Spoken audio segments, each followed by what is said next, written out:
Good morning dear student. हम पढ़ रहे हैं chapter 9 force and laws of motion. इसमें हमने लास्ट लेक्चर में बात की थी first law of motion. What is first law of motion? Any object remain in a state of rest or uniform motion unless or until any external unbalance force applied on it. कोई भी object जो है वो या तो इस rest की stage में रहेगी या फिर मोशन की स्टेज में रहेगी जब तक उसमें कोई एक एक्सटर्नल अनबैलेंस फोर्स अप्लाइड ना हो। ठीक है। इसके अलावा हमने जाना था इनर्शिया को। इनर्शिया क्या होता है? It is a tendency of any object to be remain its initial state of rest or motion. किसी भी ऑब्जेक्ट की वो प्रॉपर्टी है जो उसके इनिशियल स्टेट, चाहे वो रेस्ट की स्टेट में है तो वो रेस्ट में ही रहना चाहेगी, और या फिर वो मोशन की स्टेज में है तो वो मोशन में ही रहना चाहिए। इस प्रॉपर्टी को हम क्या बोलते हैं? इनर्शिया बोलते हैं। तो जो फर्स्ट लॉ ऑफ मोशन है इसको लॉ ऑफ इनर्शिया भी बोला जाता है।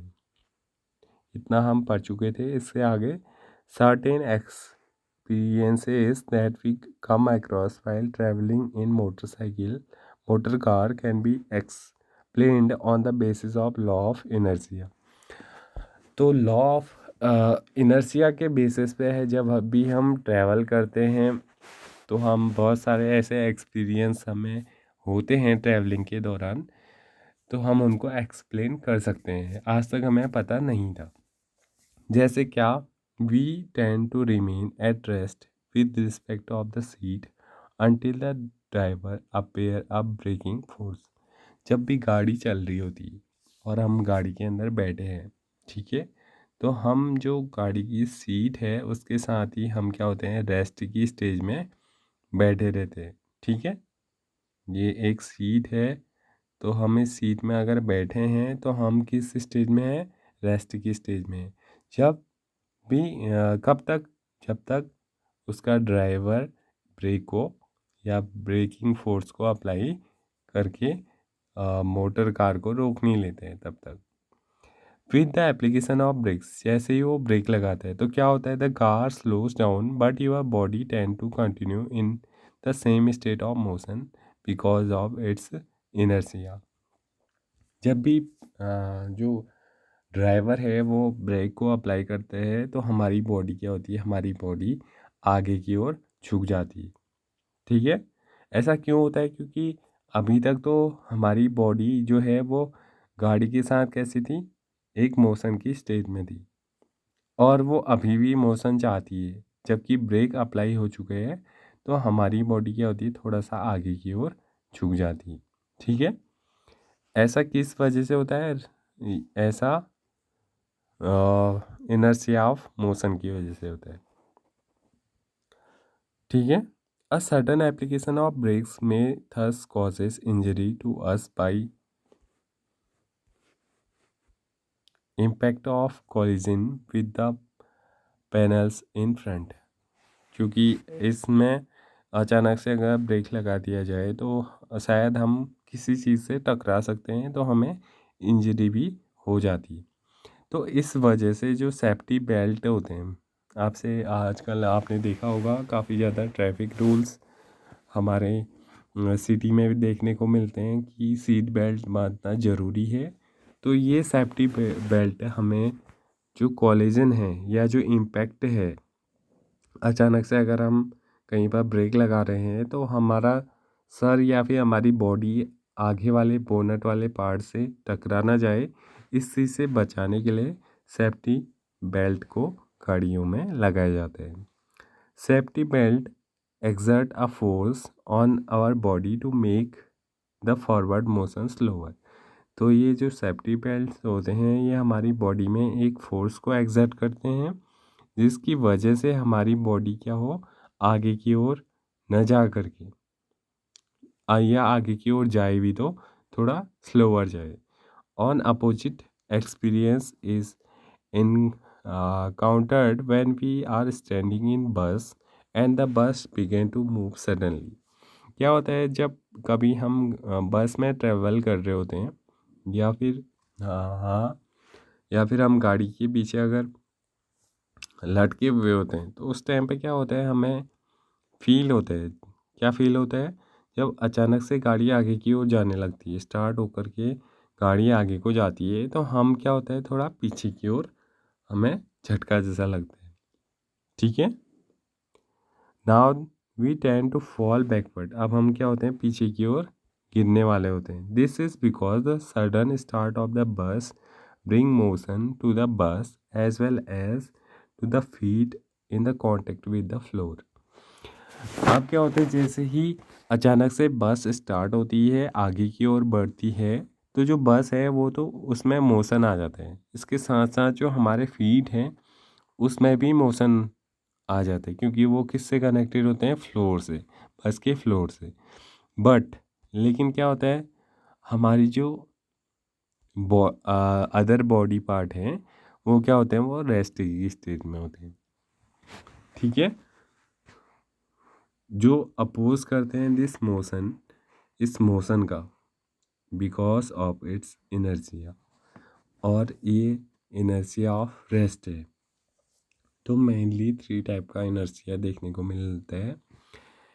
Inertia of motion, inertia of rest और इनर्शिया ऑफ डायरेक्शन भी होते हैं।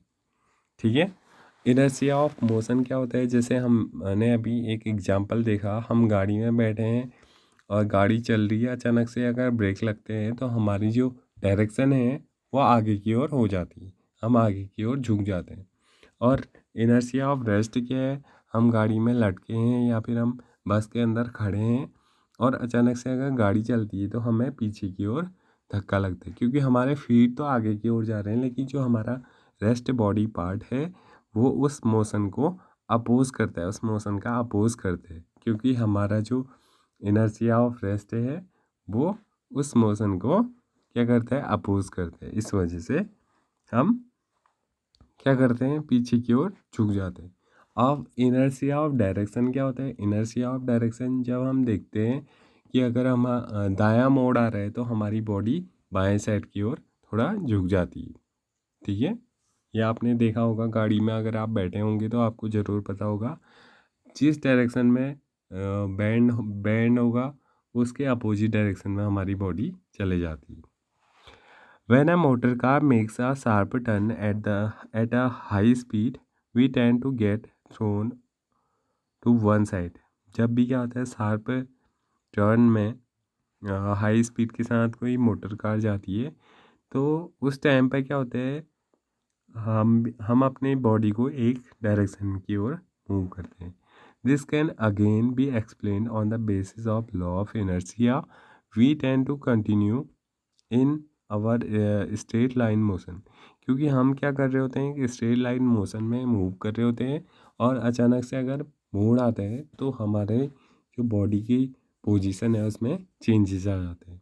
When an unbalance force is applied by the engine to change the direction of motion of the motor car, we slip to one side of the seat due to the inertia of our body.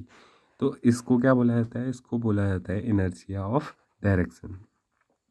The fact that a body will remain at rest unless acted upon by an unbalanced force can be illustrated through the following activities. इसको हम एक activities के help से भी समझ सकते हैं।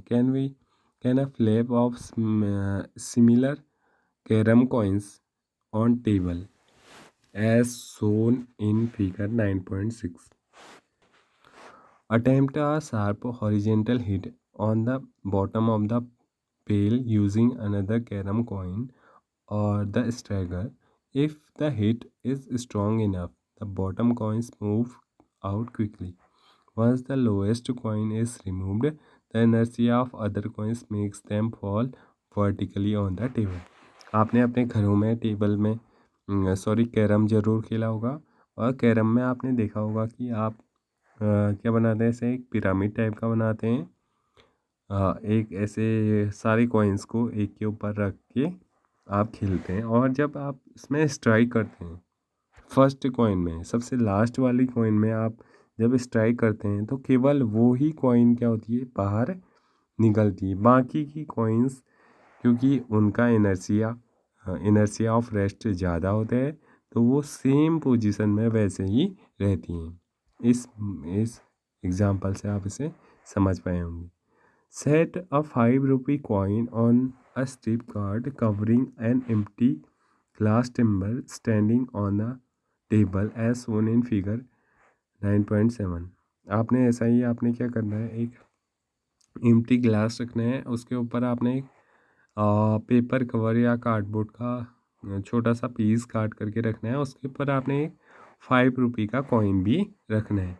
Give a card a sharp horizontal flag with a finger.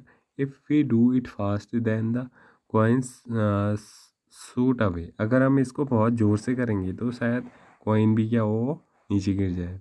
If we do not it fast then the card shoot away. अगर हम इसको इतने तेज़ी से करें कि केवल कार्ड क्या हो, निकले आगे। Allowing allowing the coin to fall vertically into the glass tumbler due to its inertia। तब क्या होगा, तब जो कॉइन होगा वो अंदर की ओर गिर जाएगा। और ऐसा क्यों है, क्योंकि जो कॉइन है उसका इनर्शिया ऑफ रेस्ट ज़्यादा होगा। ठीक है। The inertia of the coin try to maintain its state of rest even when the card flow off। ठीक है, जो इनर्शिया है कॉइन का वो उसे क्या करेगा, उसके स्टेट ऑफ रेस्ट को मेंटेन करने का काम करेगा। जबकि जो कार्ड है जो हमने उसके नीचे रखा है वो क्या हो जाएगा, वो आगे की ओर या फ्लो ऑफ वो हो जाएगा। इसके अलावा भी एक एक्टिविटी दी है 9.3। Place a water field tumbler on a tray, hold a tray and turn around as fast you can. We observe that the water slips. एक वाटर से भरा आपने क्या करना है, एक बर्तन लेना है, किसमें, एक ट्रे के अंदर। उसके बाद उस ट्रे को आपने क्या करना है, उसको ट्रे को आपने फास्टली मूव करना है। तो इसमें हम क्या देखेंगे, जो वाटर है वो उस बर्तन से क्या हो रहा है, बाहर निकल जा रहा है। Observe that a groove is provided in a square of placing the tea cup.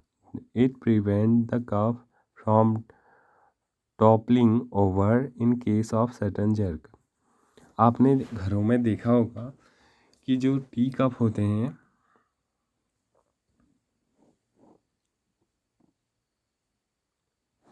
तो उन टी कप का जो अपर सरफेस होता है उसमें थोड़ा सा ग्रूव हमें देखने को मिलता है, क्योंकि ऐसा हो सकता है कि कभी अचानक से जर्क लग जाए तो उसकी वजह से जो टी है वो या जो कॉफ़ी वगैरह है वो उस कप से बाहर ना आ पाए। इस वजह से उसकी जो वो कॉर्नर होते हैं वो काफ़ी ज़्यादा क्या होते हैं, ग्रूव या मुड़े हुए टाइप के आपको देखने को मिलते हैं। इसके बाद बात करते हैं inertia and mass. All the example and activities given so far illustrate that there is a resistance offered by an object to change its state of motion. जितने भी एग्जाम्पल हमने देखे ऊपर एक्टिविटीज़ में, उसमें हमने देखा कि एक रेजिस्टेंस फोर्स है जो ऑफ़र कर रहे हैं, जो किसी भी ऑब्जेक्ट के द्वारा एक रेजिस्टेंस ऑफर हो रहा है वो क्या कर रहा है, उसकी स्टेट ऑफ मोशन को में चेंज होने से उसको क्या कर रहा है, रजिस्ट कर रहा है। If it is at rest it tend to remain at rest. कोई भी ऑब्जेक्ट जो रेस्ट में है तो वो उसको टेन कर रहा है, उसको रखने का प्रयास कर रहा है उसकी रेस्ट की स्टेज में। If it is moving it tends to keep moving. अगर कोई ऑब्जेक्ट ऐसा है जो मूविंग कर रहा है तो उस ऑब्जेक्ट के अंदर एक ऐसी प्रॉपर्टी है कि वो उसको लगातार मूव करते रहे। This property of an object is called its inertia. तो इसी प्रॉपर्टी को किसी भी ऑब्जेक्ट की वो प्रॉपर्टी जो उसको इस रेस्ट की स्टेट में या फिर यूनिफॉर्म मोशन की स्पीड में स्टेज में उसको क्या कर रहा है, मेंटेन करने का काम कर रहा है, उस प्रॉपर्टी को ही हम इनर्शिया कहते हैं। Do all bodies have the same inertia? क्या जितने भी बॉडीज़ हैं, जितने भी ऑब्जेक्ट हैं, उनका सेम इनर्शिया होता है?